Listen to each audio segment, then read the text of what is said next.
This kiddo, hold up. In chapter 3, the dude says he never do something.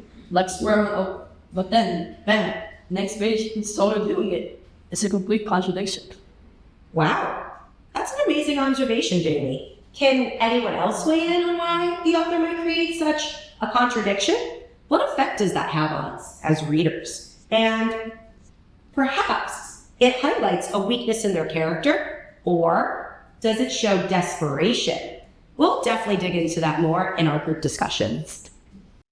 Dude, Jamie's on his usual mission to expose literary fraud. It's his calling. You think secretly he wants to be a book editor? Nah, that's just Jamie being Jamie. We gotta admit though, sometimes he points out stuff you completely miss. Makes me think things. And seriously, I just saw him from man, so I'm here again. Wheels told us nothing like a real smile. I think he likes your hair today. Or maybe your nose sweater. Definitely something. Don't pretend you didn't notice. Julia, please. He's probably just staring at the fire with it's practically glowing. Seriously, chill. You see romance in literally everything. I see when it actually happens. Unlike you, who refuses to accept the obvious. Alright everyone, discussion groups. Today's question: is the main character driven by feelings, logic, or pressure? Specific examples. Go. I think the character mostly goes with their gut. They react without much thought for later. Yeah, but there are those times you can tell they're trying to be smart and weigh stuff, but it just usually ends up with the feelings taking over anyway. No textbook peer pressure. Every dumb decision links right back to what their so-called friends want. Zero independent thought. Thanks for the simple answer, Jamie. Speaking as if feeling first kind of a guy, especially what's next. Maybe it's a mix. Whoa, wait a sec. That the main character? That's seriously good, HR. You even got that just that look there, so. Thanks. To help him picture the story better. Yo, Asian, need action close tips? Stick figures with air. My special ability. Jack, leave it alone. Fantastic work, everyone. Tomorrow, we're going to discuss how the character acted under pressure. Have a great day.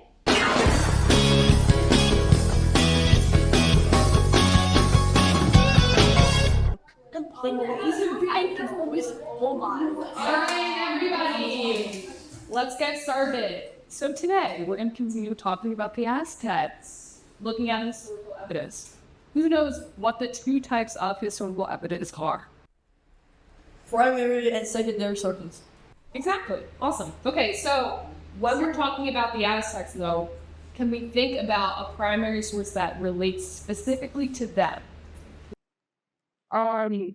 That was still Dermot then? It's like, that's what Lonely Center? Good, yeah. So archaeology and architecture in general are both examples of primary sources. Can we think of any more? Yeah, the what? What about the picture books they made? The codex? Good, yeah. It would be a primary source, right? The codex, because it was made by people who were alive during that time. What about a secondary source? Easy. Are textbook chapters on the Aztecs? Or a cool video about their temples? Okay, good. So secondary sources support primary sources and help us better understand the first-hand perspectives that we're learning about. What's another example of a secondary source? Jake? A book about the guy who conquered them, written by someone today. Good. Okay, so for your assignment today, we're going to find one Aztec primary source and one secondary source. Some examples include, you could do a picture from the codex, a description of an artifact. You could even find something that someone wrote about the Aztecs back then, right?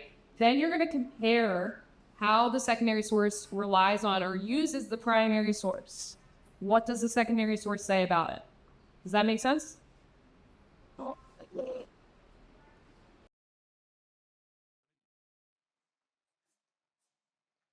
Hey, here's one. That's one. Mr. Mark sent me a primary source, and I saw this picture online. It's like a ceremony close payment. It's cool to see the drawings. What do you think's happening? I don't know. The little pictures are hard to understand, but I found this website, and it's like a story here explaining about this kind of thing, but you'd like to. I think that's your secondary source. That's great. Maybe you could try to figure out the primers together and then read it with the historian says for the assignment. We see this grandfather tradition with today. It's hoping nobody started dressing like an Aztec where they do some dressing. If it happens, I feel the first.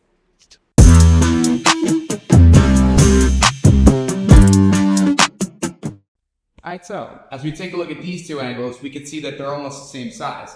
But down here, this is where we can actually tell that the angles are the same. It's not just about the visual, but we also can see that it's being backed up with what we know about the shapes down below. So the drawing helps us understand what's happening, but the out of the field right's true. So just looking at it is really enough from that. Exactly. Geometry is our visual intuition and our logical deduction to ensure our understanding about the shapes in space.